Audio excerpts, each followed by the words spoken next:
Good morning all student. देखिए बेटा, हम आपका जो लेसन था वह पढ़ रहे थे दो बैलों की कथा।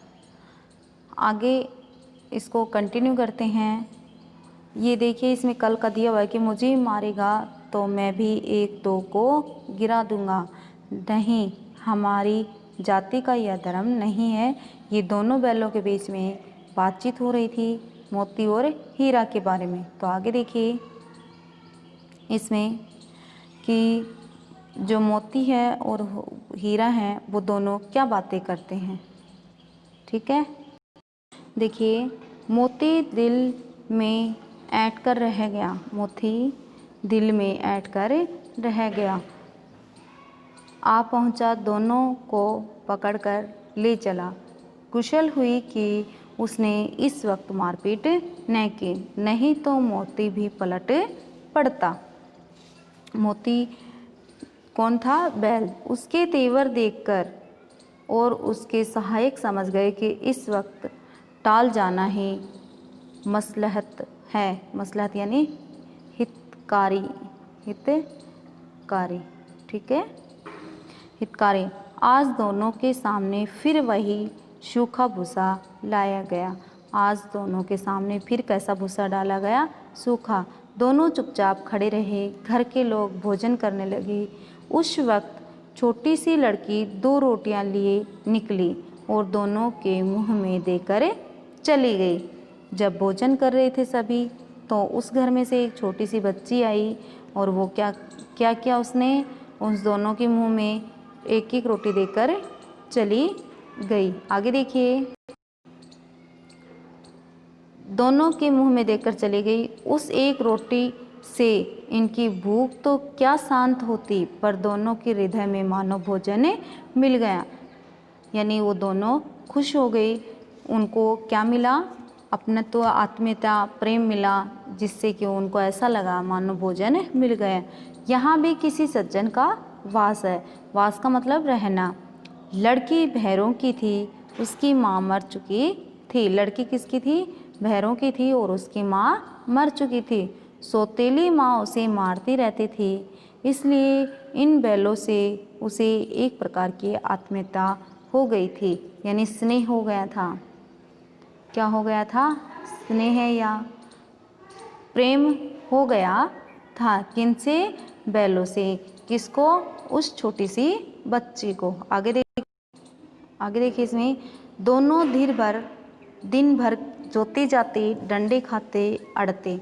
यानी उन दोनों बैलों को जो खाना है वो भी अच्छा नहीं दिया जाता और पूरे दिन उनको काम में लगाया जाता। शाम को थान पर बांध दिए जाते। थान का मतलब क्या होता है? कि वह स्थान जहाँ पर पशुओं को बांधा जाता है। रात को वही बालिका उन्हें दो रोटियां खिला जाती। वह बच्ची जब सब खाना खाते तो वही बच्ची वापस आती रात को और दो रोटियां लेकर आती, दोनों को खिला जाती। प्रेम के इस प्रसाद की यह बरकत थी कि दो दो गाल सूखा भूसा खाकर भी दोनों दुर्बल न होते थे। यानी दोनों समय सूखा भूसा खाने के बाद में भी वो क्या नहीं हो रहे थे? कमजोर नहीं हो रहे थे। दुर्बल का मतलब क्या है? कमजोर। क्यों? क्योंकि वो जो लड़की थी वो उनसे क्या करती थी? स्नेह करती थी। बरकत का मतलब क्या होता है? भरपूर। बरकत का मतलब भरपूर, भरपूर। ठीक है, आगे देखिए। मगर दोनों की आंखों में विद्रोह भरा हुआ था, गुस्सा। विद्रोह का मतलब गुस्सा। दोनों की आंखों में क्या भरा हुआ था? गुस्सा भरा था। एक दिन मोती ने मूक भाषा में कहा, अब तो नहीं सहा जाता हीरा। किसने कहा? मोती ने कहा मूक भाषा में, बिना बोले, इशारे से, कि अब नहीं सहा जाता, सहन नहीं किया जाता। क्या करना चाहते हो? एक आध को सींग पर उठाकर फेंक दूंगा। किसने कहा? मोती ने। लेकिन जानते हो, वह प्यारी सी लड़की जो हमें रोटियां खिलाती है। दूसरे ने किसने कहा? हीरा ने। क्या आप उस प्यारी सी लड़की के बारे में जानते हो जो हमें क्या करके जाती है? रोटियां खिला के जाती है। उसी की लड़की है जो इस घर का मालिक है। यह बेचारी अनाथ न हो जाएगी। वे दोनों भी उससे क्या करने लग गए, प्रेम करने लग गए थे। इसलिए हीरा ने कहा कि यदि हम दोनों यहाँ से चले जाएंगे या इसको मारेंगे तो ये जो बेचारी छोटी सी बच्ची है ये क्या हो जाएगी, अनाथ हो जाएगी। तो मालकिन को न फेंक दूँ, वही तो उस लड़की को मारती है। फिर मोती ने कहा कि मैं किसको फेंक दूँ, मालकिन को ही फेंक दूंगा, क्योंकि वह उस लड़की को क्या करती है, मारती है। लेकिन औरत जात पर सींग चलाना मना है, यह भूल जाते हो। जात यानी, जात का मतलब क्या होता है भाई, स्त्री या पुरुष, तो जो औरत जात यानी और स्त्रियों पर सींग चलाना क्या है, मना है। जैसे आदमी बोलते हैं औरतों पे हाथ उठाना मना है, वैसे ही कहा कि औरतों पर सींग चलाना मना है। तू क्या बार बार भूल जाता है। किसने कहा, हीरा ने कहा। किससे, मोती से। आगे देखिए, आगे देखिए इसमें, तो किसी तरह निकलने ही नहीं देते, बताओ तुड़ाकर भागने चलें। उसने कहा कि तुम तो किसी भी तरह निकलने नहीं देते हो, तो क्या हम तुड़ाकर यानी हमारी रस्सी को तोड़कर भाग चलें। हाँ, यह मैं स्वीकार करता हूँ, लेकिन इतनी मोटी रस्सी टूटेगी कैसे। कहा कि मैं ये ठीक है, मैं ये मानता हूँ, हम यहाँ से भाग चलेंगे, लेकिन हमारी जो रस्सी है वो बहुत मोटी है, वो टूटेगी कैसे। इसका एक उपाय है, पहले रस्सी को थोड़ा सा चबा लो, फिर एक झटके में जाती है। यानी पहले हम इसको थोड़ा सा चबाएंगे, फिर बाद में यह रस्सी एक झटके में ही टूट जाएगी। रात को जब बालिका रोटी खिलाकर चली गई, दोनों रस्सियाँ चबाने लगे।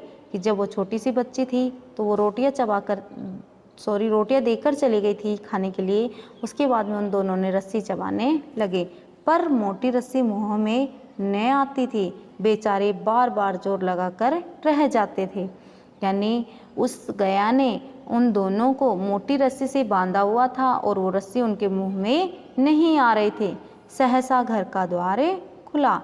सहसा यानी अचानक, अचानक, द्वार यानी दरवाजा खुला। वही लड़की निकली। कौन सी, जो रोटियां देकर जाते थे। दोनों सिर झुकाकर उसका हाथ चाटने लगे। दोनों ने क्या किया, सिर झुका लिया और उसको हाथ चाटने लगे। दोनों की पूंछें खड़ी हो गई। उसने उसके माथे सहलाई और बोली, खोल देती हूँ। वो लड़की बोली, उसने उनके माथे पर हाथ फेरा और बोली, खोल देती हूँ, चुपके से भाग जाओ, चुपके से भाग जाओ। उस लड़के ने कहा, नहीं तो यहाँ लोग मार डालेंगे। उसने उन बैलों को कहा कि मैं तुम्हें खोल देती हूँ और तुम चुपचाप यहाँ से भाग जाओ, वरना ये लोग तुम्हें मारे डालेंगे। आज घर में सलाह हो रही थी कि इनकी नाकों में नाथ डाल दी जाए। सलाह का मतलब क्या होता है भाई, बताइए आप।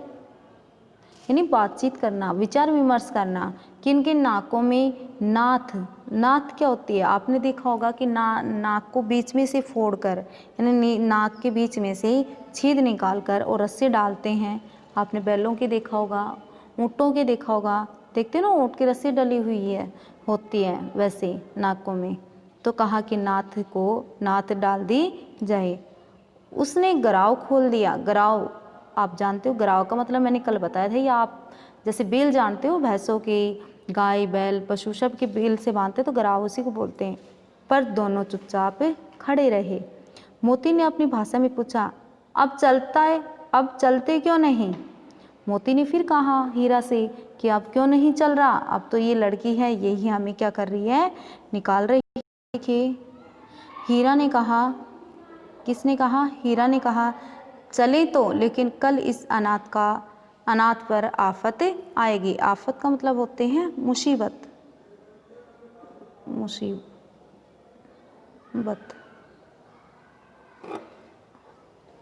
अनाथ पर आफत यानी दुख, आफत, मुसीबत आएगी। इसी पर संदेह करेंगे।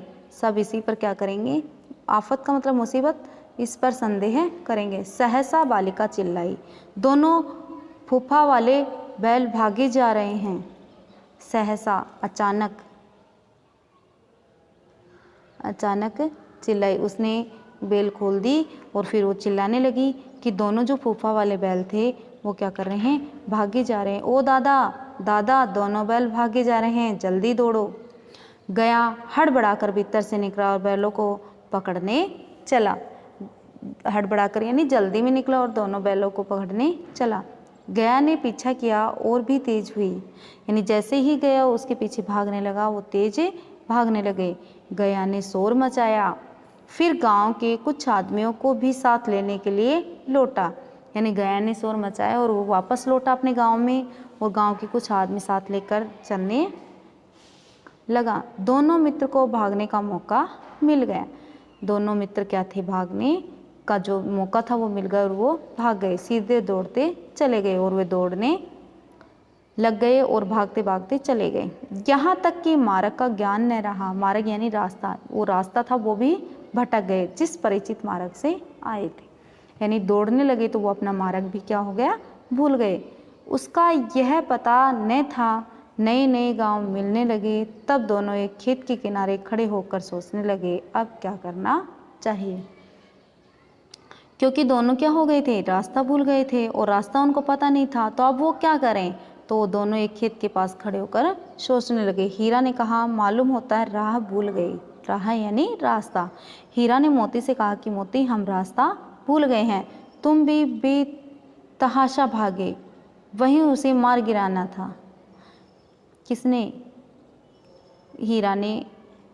मोती ने कहा हीरा से कि तुम ऐसे ही भागे हो, वहीं उसको मार गिरा देते। आगे देखिए,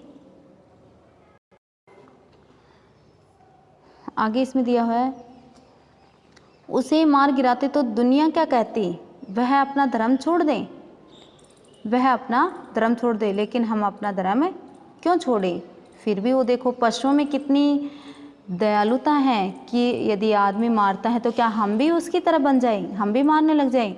दोनों भूख से व्याकुल हो रहे थे।